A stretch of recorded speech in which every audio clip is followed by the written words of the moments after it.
If you're over 60 and feel unsteady on your feet, even with a cane, you're not alone. The simple act of walking backward may sound odd or even risky, but it's one of the most overlooked techniques to retrain your balance and leg strength. Here's the truth. Most seniors only focus on forward motion, but your body was designed to move in multiple directions. And when we lose that variety, our nervous system and muscles become overly dependent on visual input, and that leads to instability, missteps, and even falls. The good news? You can start reversing that today, even if you rely on a cane. In this video, you'll learn how walking backwards can gently reawaken your muscles, stimulate your coordination, and restore your confidence. And don't worry, we're going to show you exactly how to do it safely, step by step, in the comfort of your home or outside, with or without a cane. This is not about walking far or fast, it's about walking smarter, using specific drills that rebuild the systems you need to stay steady and secure on your feet. Stick with us, because by the end of this video, you'll not only understand why walking backward works, you'll know exactly how to start doing it today. Let's begin. Let's get into the why. Why does walking backwards help your balance so much, especially if you use a cane? Here's what most people don't realize. When you walk backwards, your brain has to rely more on your proprioception. That's your body's ability to sense where you are in space without depending on your eyes. This is the same system that helps you catch your balance when you trip or step off a curb unexpectedly. Over time, especially after 60, that system gets lazy because we only move forward on predictable surfaces and we rely too much on our eyes. That's why walking backward is like a wake-up call to your balance system. It retrains the parts of your brain and body responsible for fast reaction, control, and coordination. And the best part? It also strengthens the posterior chain, your glutes, hamstrings, and calves, which are essential for stabilizing each step. Now, if you're thinking, that sounds great, but I don't feel safe doing that, you're absolutely right to be cautious. That's why in this video, we focus on controlled backward walking with a cane, starting small, using support, and gradually building confidence. With the right technique, you can stimulate these powerful systems without risking injury. So let's now move into the actual movements. We'll guide you through each one carefully, step by step. Let's start with one of the safest and most beginner-friendly ways to practice backward walking, using both a wall and your cane. This exercise isn't just about movement. It's about rebuilding the connection between your brain and body, gently, safely, and from the ground up. Setup. Find a long, clear hallway or a space along a wall with no obstacles. Stand sideways next to the wall, close enough that your hand can lightly touch it for support. Hold your cane in the hand that's farthest from the wall. This creates what we call a triangle of stability. One point on the wall, one on the cane, and one on your legs. You're supported from both sides.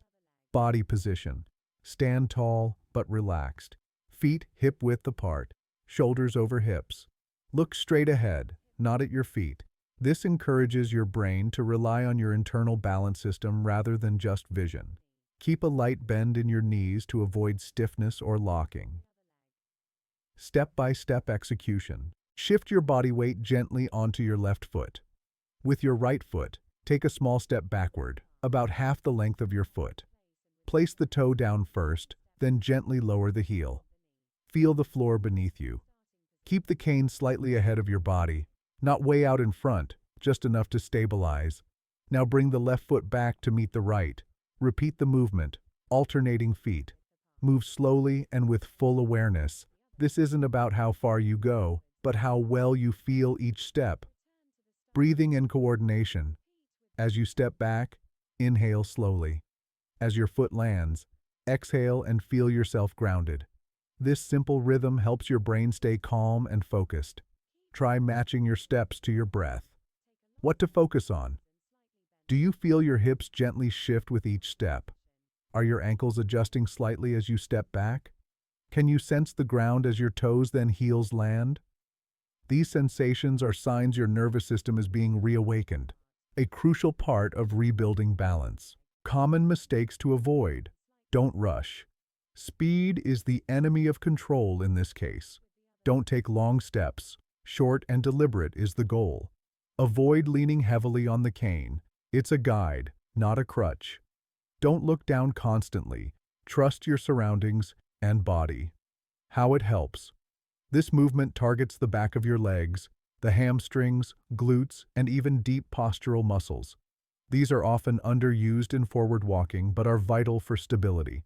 By activating them through backward motion, you're training your body to stabilize itself from a different and highly effective angle. Remember, if you ever feel unsteady, stop, reset your posture, and breathe. You are in control. This next move is what we call an assisted step back. It's designed to build strength, stability, and control, especially in your legs, hips, and core. You'll be using both a chair and a cane, not because you're weak, but because smart training starts with safety and progression. Setup. Place a sturdy chair against a wall to prevent it from sliding. Stand behind the chair with both hands resting lightly on the top backrest. Position your cane in your dominant hand, close to your body, ready to provide support if needed. Your feet should be hip-width apart, toes pointed forward. Body position. Stand tall with a gentle engagement in your core. Think of softly pulling your belly button in and up. Keep your shoulders relaxed, your gaze forward, and a slight bend in your knees. You are calm, grounded, and preparing your body to move with control. Step-by-step instructions. Start by shifting your weight into your left foot. With your right foot, take a slow step straight back, just about 1 foot length behind you. As you do this, keep the ball of your foot in contact with the ground, then let your heel gently touch down. Keep your front knee slightly bent and avoid locking it. Hold this position briefly and notice how your weight is distributed. Press gently through your toes of the back foot to bring it back to the starting position. Repeat with the opposite foot, alternating sides. Aim for 5 to 8 repetitions on each side. The focus is not on quantity, but on quality of movement and the reactivation of muscles that often become dormant with age. What you should feel. A slight stretch in the front of your hip as you step back. Gentle engagement in your buttocks and thighs. A sense of testing your balance without feeling unsafe. You may even notice a slight wobble at first. This is your body learning. Your balance system is not failing. It's waking up. Safety reminders. Always keep at least one hand in contact with either the chair or cane. Never lean fully onto the cane. It should help you feel more confident, not carry your weight. Avoid turning your head quickly or looking down. Keep your visual field steady. If dizziness or sharp pain occurs, stop immediately and rest. Progressive option. If you're comfortable, try closing your eyes for just 1 second at the end of the movement. This will briefly remove your visual balance input and train your inner systems to take over. Only try this if you're holding the chair and feel fully secure. Why this works. This movement builds stability through control, not force. By stepping back slowly, you engage your posterior chain, glutes, hamstrings, calves, and train your joints to absorb load safely. The use of both cane and chair gives your brain permission to challenge itself without fear of falling. In simple terms, it helps restore the timing, strength, and confidence needed for everyday movements like stepping off a curb, walking backward to sit, or regaining balance after a small misstep. Final tip: talk to your body as you move. Say quietly, "I am stable," "I am in control," or simply count each step. These small cues reinforce brain-body communication and promote mindfulness in motion. Ready for the next level? In the next block, we'll increase the challenge, but still with full safety and support. Now we step into the core of backward walking, but this time with a subtle twist that boosts your confidence and security: the wall walk. This variation teaches your brain to trust your steps again, even when you can't see where you're going. Why the wall? Because it's always there. The wall gives you a consistent, stable reference, something your brain can rely on while your feet and legs relearn to control your backward movement. You'll also have the cane, if needed, for added support. Setup. Find a clear hallway or stretch of wall with no clutter. about 6 to 10 feet long. Stand sideways to the wall, with your fingertips lightly grazing it. Your cane, if you're using one, goes in the opposite hand, furthest from the wall. Feet hip-width apart, posture upright.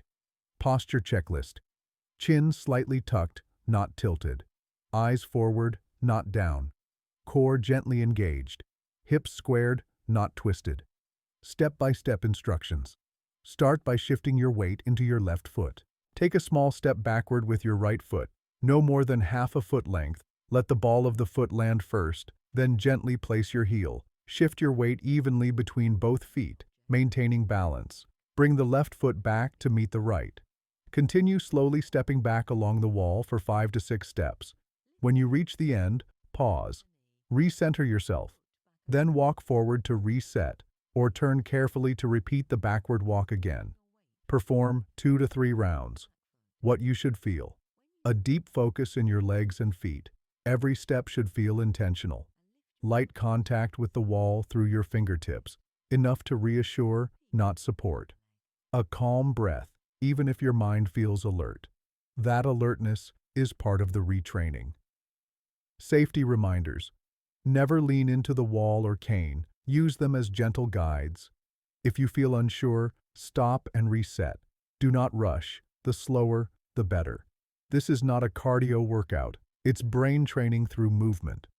Why this works. Backward walking challenges your brain's spatial awareness, proprioception, and postural muscles. When we age, we naturally lose some of our backward control because we don't use it. This exercise helps restore it safely, teaching your body to manage real-life situations like stepping back from an open cabinet or navigating tight spaces. Using the wall creates a training rail for your balance system.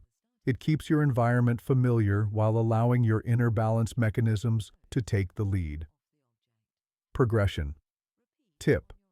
Over time, as your confidence grows, you can lessen your contact with the wall. Just hover your hand. Eventually, you might walk backward along the wall with arms by your side, simulating daily motion even more closely.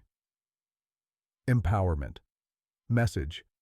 Each backward step you take in this exercise is a forward step in your independence. You're showing your body it's safe to move in all directions, with awareness, grace, and strength. No fancy gym, no risky moves, just a wall, a cane, and the courage to take control again. If you made it to this point, take a moment to acknowledge yourself. You just completed a full training session that most people your age would never attempt. But you did. You took the first steps, literally, toward rebuilding your balance in a way most people never think to try, walking backward. Let's quickly review what you practiced today. Seated backward. Marching. Reawakened your hip flexors and core while staying safe in your chair. Supported backward step. Brought those same muscles into real action with full body support. Cane-assisted reverse walk. Integrated coordination and real-world movement, teaching your body to move backward in space with precision. Wall walk. Backward. Helped anchor your awareness, adding a safety buffer as your brain adapted to the challenge. Each of these movements might seem simple on the surface, but beneath the surface, your nervous system is reconnecting, your muscles are responding, and your confidence is starting to grow. Remember this. Balance isn't built by doing what's easy, it's built by doing what's necessary, safely, consistently, and intentionally. You're not just practicing movements, you're restoring a lost skill that protects your independence, your freedom, and your peace of mind. The key is repetition. Don't expect to master this routine in one day. In fact, expect it to feel awkward at first. That's good. Awkward means you're waking up areas of your body that haven't been challenged in a while. Give your body time to adapt. Stay consistent. Even 5 minutes a day can create powerful change. What's next? Now that you've got the foundation, we'll be building on it in upcoming videos, including a full 7-day progression plan and specific drills to handle real-world balance challenges like curbs, stairs, and sudden turns. So here's your next move. Comment below. I stepped back, and I'm not going back. Let us know you're in. That you're claiming your strength back, one step at a time. Share this video. If you know someone over 60 who's struggling with unsteadiness, send them this routine. You could change their life, or even prevent a fall. Subscribe and tap the bell, so you never miss the next routine. The next video will walk you through a special morning balance reset to prepare your legs and brain the moment you get out of bed. Final message: aging doesn't mean stopping. It means adapting, wisely, calmly, and with guidance. Your body is still capable, your balance is still trainable, and you are still in control. Stay safe, stay steady, and I'll see you in the next video.